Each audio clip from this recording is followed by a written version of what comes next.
Akaash Singh, man. Akaash Singh, man. Why did it have to be you? Out of all the most critical ass niggas who be critical and criticizing and saying like, ooh, that couldn't be me, yo, like, shit, wouldn't let that shit happen to me. Now that shit happens to you, and these motherfuckers is quiet. Now, if you don't know who Akaash Singh is, right? Akaash Singh is a Desi comedian, a Middle Eastern comedian. He's from fucking Texas, but you know what I mean, lives now currently in New York. Akaash Singh is a part of the Flagrant 2 podcast under the tutelage of Andrew Schultz, which is Andrew Schultz under the tutelage of Joe Rogan, which Joe Rogan is under the tutelage of Fear Factor and Dana White. Now, if you've been living under a rock or just not chronically online as I am, basically Akaash Singh is in the news for mostly his wife, right? His wife has been trying to become this top tier content creator, but with her doing that, she has been putting down her husband so many damn times. Whether it's her trying to pop her pussy in front of these white frat boys back in her single days, or saying she doesn't cook and clean for her husband while she stays at home all day, every day, meanwhile he's on the road 24/7. Or even when she's saying jokingly, but still crazy, that she wants to sleep with her co-host husband called Nav. Not that Nav, even though shout out to the brown boy. None the fucking less though. All this shit is coming out to fruition. One reason only is Myron Gaines. Now, if you don't know who Myron Gaines is, he's from the Fresh and Fit podcast, and basically, Fresh and Fit was on the Flagrant 2 podcast, I believe 4 years ago. 4 to 5 years ago, Myron and Mr. Coconut in Barbados was on Flagrant 2. Fresh and Fit was on the podcast, and Akaash was ripping these motherfuckers a new one, which rightfully so, because Myron Gaines especially, bro, these niggas is corny, these red pill grifter, corny ass niggas. Oh, I don't date the bomb queen and racist rhetorics, you know what I mean? All this type of shit. And Akaash, rightfully so, calling out Myron Gaines, right? Now, Myron been holding this grudge forever. You can just tell this, like, especially during that podcast, he was just, you can see his facial expression, everything. He was shy during that time, but I know he was plotting inside that mind. He was plotting like, yo, I'm gonna get this seeing nigga back, right? I'm gonna get this 7-Eleven Muslim smelly ass nigga back, bro. I know that's what he was saying, because he has said far worse on fucking YouTube and all these other platforms. But Myron Gaines recently, like a couple weeks ago, came out and literally posted a compilation of all the videos of Jasleen just saying this, that, and the third type of shit. And now every week it just keeps getting worse and worse.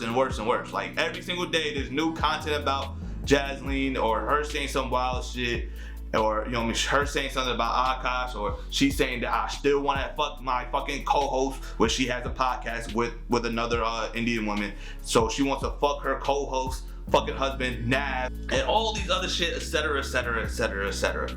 And it's not looking good, you know what I mean? I do want to give him the victim card. I will give him the fucking victim card. I feel like Akaash is definitely a victim. When you go against a person that has nothing to lose, man, and maybe at the time Myron didn't have anything to lose, you know what I mean? Because he still had a platform. He was still making money from YouTube and all these other platforms.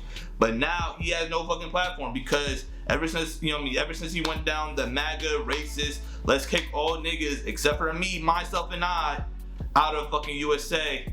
You know, demonetized on YouTube, kicked off of Twitch, TikTok. X and fucking Rumble is his only fucking, probably his source of income, bro.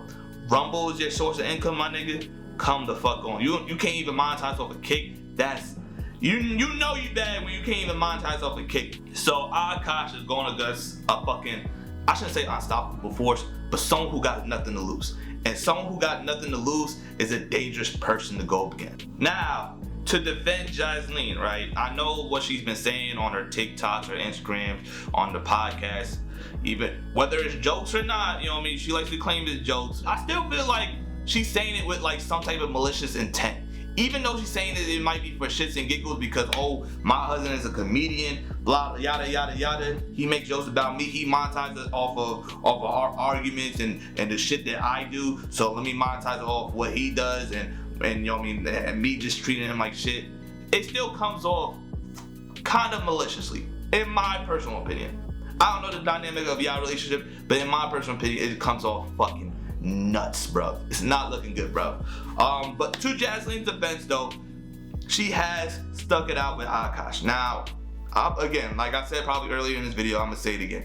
I'm a huge first of all, I'm a huge Andrew Schulz fan, right? Maybe his type of comedy and his style, especially him being this political pundit, MAGA supporter, is not for me. Nonetheless, I feel like his last comedy special was hilarious and fucking enlightening and fucking vulnerable as fucking shit. You know what I mean? I like his last comedy special. I like all of the comedy special that he came out with. To be honest with you, I know it's a hot fucking take, and I know I'm gonna get fucking flamed for it in the comment section below.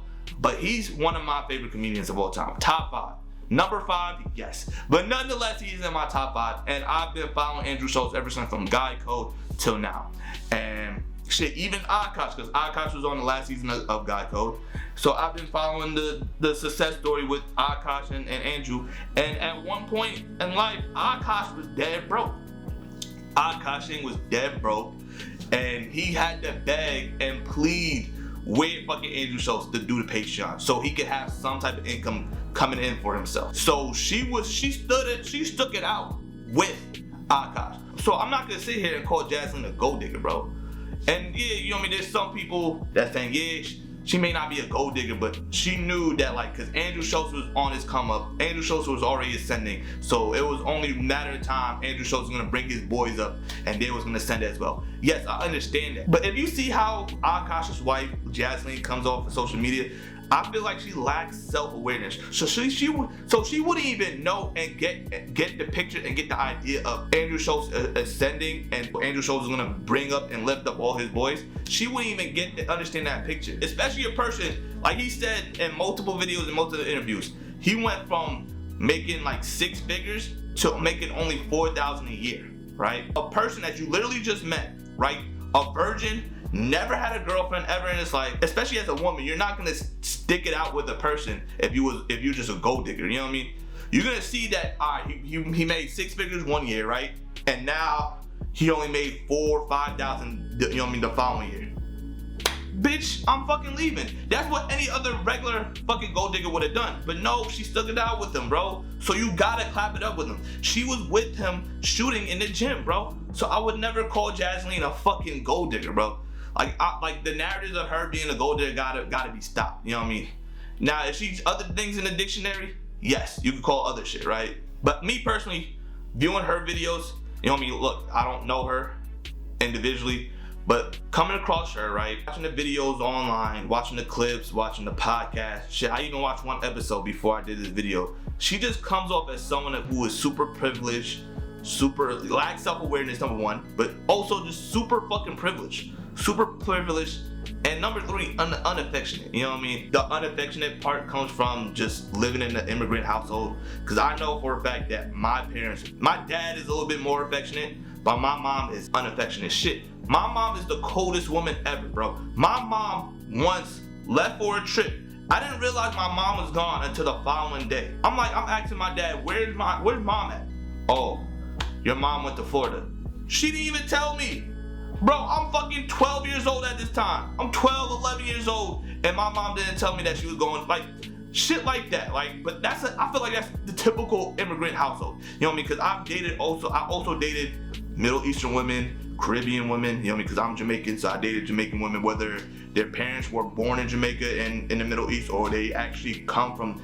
Most of these women that I've dealt with is unaffectionate. Now, I've dealt with affectionate women before, and I don't think I'm ever going back to unaffectionate women, but I just feel like she's an unaffectionate type of person too, you know what I mean? Like her just, you know what I mean, going away from the kisses and all that. Yes, that shit is embarrassing, that shit is fucking tough, but I don't think her, like, you know what I mean, as soon as he's leaning in for a kiss, and she like backs away from the kiss, or like she like moves her like head and stuff, it doesn't mean that she doesn't love Akaash, you know what I mean? I think she loves Akaash, but I think she doesn't want to display PDA to the hundreds of thousands of people viewing her for her TikToks. She feels more comfortable doing intimate stuff in the privacy of her own home, which I understand. I fucking get it. right? But sometimes you just gotta let it, you know what I mean? You just gotta mark your territory and just let these bitches know that, like, yo, that's my man. Also, going back to one of the points I said, I feel like she is very privileged, but I feel like that's just more of a Middle Eastern daddy always cuddling the daughter. I feel like she's just super privileged, and wherever she said, she always got, no matter fucking what. So she just comes off as stuck up, privileged, lacks self-awareness, unaffectionate. But to criticize the people that's been criticizing Akaash, right? Whether it's in the Flagrant 2 subreddit or everybody who's making a reaction video saying like, oh man, what Akaash going through, man, I wouldn't let that shit happen to me, bro. Like, if my girl ever try to do some shit like that, I'll drop her, I'll do this, that, and third, whatever the fucking case may be. No, you wouldn't.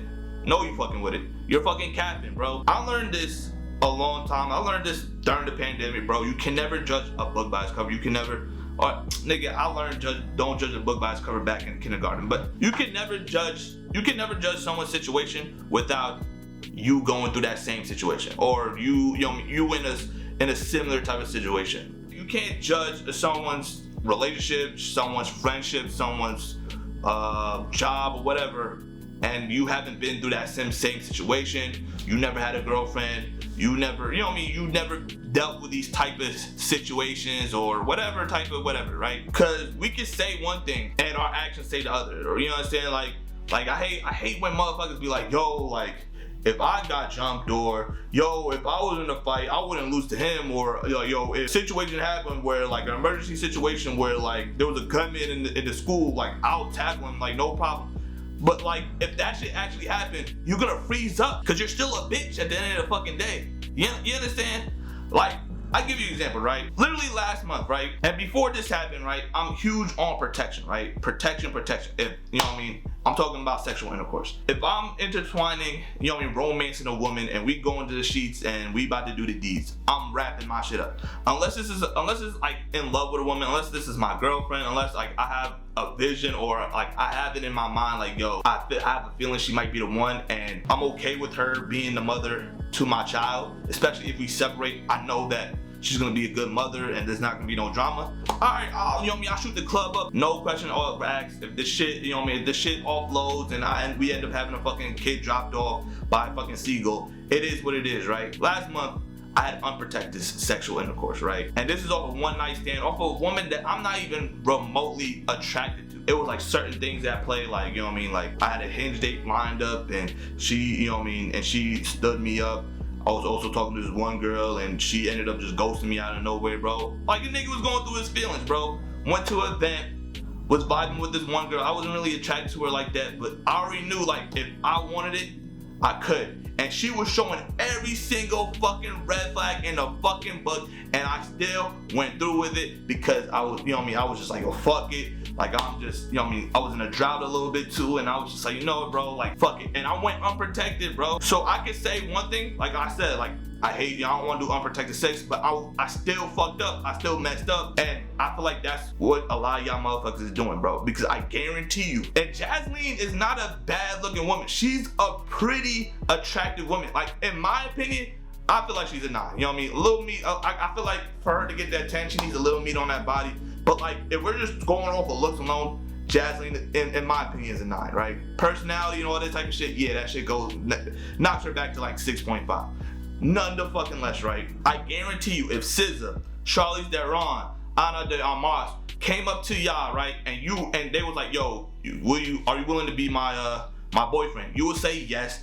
And if they was treating you the same way Jasmine is treating Akaash, and filming content about like, oh, I don't cook and clean, fuck my husband, do this, oh, you would be in the same cup position as Akaash, because at the end of the day, bro, 95% of y'all motherfuckers will bend over backward for these type of women, bro. So who are we to fucking criticize other people's relationship when, first of all, most of y'all that's criticizing these people's relationship has never even been in a relationship in the first place? That's number one. And number two, you don't have no understanding, or you don't understand the dynamic. You don't know what's going on in their personal life. Maybe they like this type of shit. Who the fuck knows, man? Who the fuck knows? The only pushback I give to fucking Akaash is he was doing the same fucking shit to other people's relationship. You know what I mean? Any single time a celeb breaks up or something, a cheating scandal happened or whatever the case may be, he was the first one to criticize, fucking criticize. You understand? Whether it was Will and Jada with their whole entanglement, or Adam 22 letting his girl fucking get rammed in the fucking behind by fucking nothing but fucking Subway footlong BBCs. You know what I'm saying? So that's the only pushback I give to Akaash, because it's like, I don't think this type of backlash would happen to Dave Chappelle, because number one, Dave Chappelle is funnier than Akaash. But most importantly, number two, Dave Chappelle is not the type of person that's gonna go on podcasts or go on interviews and be like, yo, Will and Jada, bro, that's a messy situation.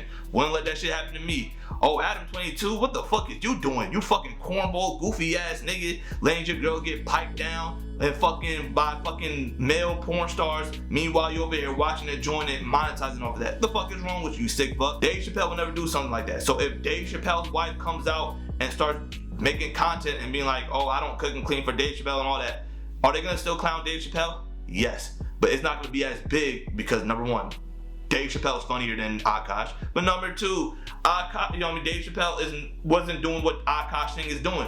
Moral of the story, bro, leave Akaash alone, because at the end of the day, bro, if you was in a relationship with a bad bitch and she was doing all this type of shit, right? If you was in a relationship with fucking Rihanna and she was making all this content about how I don't cook and clean and his money is my money, I guarantee you will allow that shit to fucking happen. And don't say, oh no, I wouldn't. You're lying. You know what I mean? And Jasleen, bro, I feel like you just gotta stop making these type of content, especially if you're suppressing all this shit. Like, she deleted all the comments, all the negative comments on her TikTok. She limit access on the comments, but she's still making videos, which makes no sense, because you're just adding more fuel to the fire. Like, just stop making content for a cool month or two. This shit would die down and go away, and then you could come back. Jasleen needs to stop. And at the end of the day, Andrew Schultz looking like a fucking winner, because in the clip he said, our goal is to make Akaash's wife the biggest TikTok star. She's so hot. Yeah, and she's beautiful, she's great, but my goal is to remove all the leverage he has in his relationship. And all his dreams is coming to fruition, so